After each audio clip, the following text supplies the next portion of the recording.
בחרתי ללמד כאן במכללה בחוג למוזיקה, כי קודם כל זכיתי ללמוד כאן. למדתי כאן את התואר הראשון שלי במוזיקה, אחר כך המשכתי תחום של חינוך מוזיקלי בבתי ספר, ודרך זה קיבלתי תלמידות מהמכללה כמורה מאמנת שהיו צופות בשיעורים שלי. אני מאוד אוהבת מוזיקה מגיל קטן, ודווקא במכללה כי גם רציתי מקום שיש בו תואר, שאפשר לעבוד בזה, וזה ממש כאילו מוגדר שזה העבודה. כי אני מנגנת מגיל קטן, ותמיד התחברתי מאוד למוזיקה, ואני חושבת שהמכללה זה מקום שמשלב גם רמה מקצועית מאוד גבוהה, וגם רמה רוחנית ביחד עם זה. כל החיים אהבתי מוזיקה, ניגנתי הרבה שנים, וזה היה לי מאוד מאוד טבעי לחפש מקום שמלמד מוזיקה. אני רציתי ללמוד במקום שאין שם בנים, רציתי לשיר עם חברות, ורציתי לנגן עם חברות ולא עם חברים. מה שמאוד מיוחד ומרתק ומעניין בחוג למוזיקה זה קודם כל האינטראקציה בין התלמידות לבין הצוות. המוזיקה עצמה זה דבר שיוצר את זה, כי מוזיקה זה משהו שמחבר, משהו שמאחד. כתלמידה לפני שנים רבות מאוד מאוד נהניתי מכל השיעורים שהיו קשורים לביצוע של מוזיקה, להוראת מוזיקה. פתחו בפניי את כל העולם הזה של להכיר יצירה, ללמוד אותה, להעביר אותה הלאה לאנשים אחרים בדרך יצירתית, מעניינת, מרגשת. ומאוד מאוד נהניתי מזה. מרתק אותי היכולת להעביר משהו כל כך מופשט כמו המוזיקה לחוויה שהילד יכול ממש להרגיש אותה בגוף, בלב.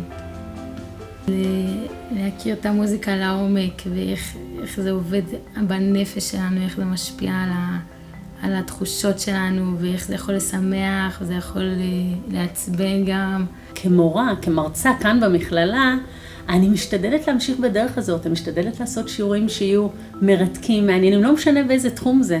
שהבנות ירגישו קשר למה שהן לומדות, וממש יוכלו ליישם את זה בחיים שלהם אחר כך. שיקחו את זה איתם כשהם יהיו מורות, כשהם יהיו מוזיקאיות, שהם יתקדמו, ייקחו ויתקדמו הלאה. מה שהכי מאתגר שמוזיקה זה בעצם מיומנות, זה לא ידע. זה משהו שהולך ונרכש ונבנה, וככל שיותר מתאמנים ועובדים, אז נהיים יותר ויותר טובים בזה. התחום של מוזיקה זה תחום של ביצוע, אז כמובן דורש הרבה אימון, הרבה התמדה, הרבה עקביות. מה קשה באמת? אני חושבת שיש בנות שמגיעות מרקע קצת חלש, ואז הן מרגישות איזה חוסר. אבל הן לא צריכות לדאוג, כי בשנה א' משלימים ומיישרים קו בין כל הבנות. צריכים מלא זמן בשביל המעשייה, צריכים מלא להתאמן ולהשקיע מלא זמן. מצד שני אין לך מלא זמן כי יש מלא עבודות ודברים גם שהם קשורים להוראה, אז זה ממש מאתגר לשלב ביניהם ולמצוא את האיזון. חוויה מיוחדת שעברתי כסטודנטית זה שהיו לי שאלות מאוד מאוד רציניות בחיים, והיו מורים פה שהקדישו לי שעות כדי לעזור לי, וזה הפך את חיי. ספרי על חוויה מיוחדת שעוד בהכשרה להוראה. הפעם הראשונה שהכנתי מערך שיעור לגמרי לבד, ומסרתי אותו לכיתה, וזה היה באמת נורא מוצלח. באחד מההכשרות להוראה שהייתי בהם, אז ראיתי ילד אחד שממש היה לו קשה ממש לשבת בשיעורים, והוא ממש מהמופרעים בבית ספר.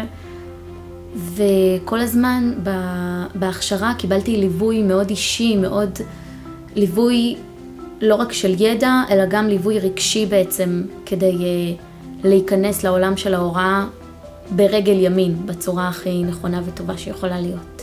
ובאחד משיעורי מוזיקה זה היה פתאום, גם בקהלים מדהים לראות איך זה, יש לו פתאום קטעים שהוא נכנס ממש למוזיקה, וזה כאילו הולך לעולם אחר. מה מתוך מה שלמדתי מלווה אותי? אני באמת חוזרת עכשיו לחשוב על כל העניין כתלמידה. הכל, קודם כל המורים מדהימים שהיו כאן, באמת, מורים מעולים, ושלימדו אותי המון, גם בתחום של ביצוע, גם בתחום של להבין את המשמעות של המוזיקה, באמת ככלי שמחבר בין אנשים. ממה שלמדתי, אני לקחתי באמת את היחס הנעים והחברי והתומך של המרצים במכללה, ואני כמרצה משתדלת להמשיך עם זה, להקשיב לבנות, מה הן צריכות, מה הן מחפשות, ולהיות שם בשבילם.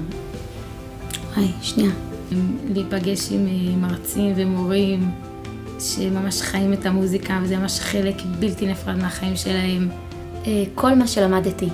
אני מדריכה מקהלה ותזמורת בבית ספר, ופשוט כל הידע מכל הקורסים מלווה אותי ועוזר לי לעשות את זה בצורה הכי טובה שאפשר.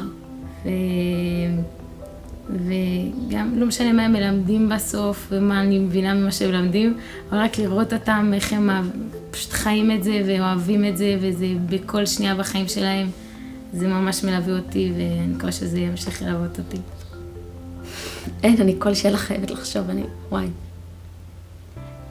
אני רואה את עצמי מחנכת אמיתית, שלא רק מקצועית בתחום המוזיקה, אלא באמת מהווה איזושהי דוגמה אישית לתלמידים שלי, ואני יודעת שבגלל זה, קודם כל, בראש ובראשונה, אני צריכה לעבוד על עצמי, באמת להיות ראויה, להיות הדוגמה האישית הזאת. אני רואה את עצמי, בעזרת השם, ממשיכה ללמד כאן עוד הרבה שנים, במקום המקסים הזה, באווירה כל כך נהדרת וחמה. בעתיד הקרוב אני רואה את עצמי מורה, בעזרת השם, מעבירה כמה שאני יכולה לדור הבא, אבל אני שואפת להמשיך עם זה הלאה וליצור ולהתפתח למוזיקה, ופשוט שזה יהיה בכל שנייה בחיים. אין לי ספק שהמטרה שלי העיקרית בזה שאני מרצה למוזיקה, זה שהבנות יגדלו, שיפרחו, שיהיה להם טוב עם מי שהן, ויצליחו להביע את עצמם באמצעות המוזיקה בשמחה ובכיף. להנחיל שוב את המוזיקה ככלי מחנך, ככלי שמחבר בין אנשים, ככלי לעבודת השם. אבל שורה תחתונה שפשוט יאהבו את המוזיקה וזה ייכנס להם לחיים, ברגע שאוהבים את זה אז כבר אתה אוהב את הכל ומעניין אותך לדעת הכל. באמת, לראות את המוזיקה כמשהו שמלווה את האדם בכל החיים.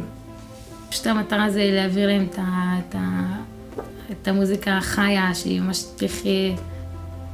אני רוצה להצליח לרומם ילדים חלשים בעזרת המוזיקה, לתת להם יותר ביטחון עצמי,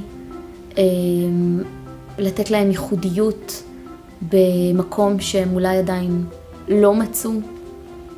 זהו.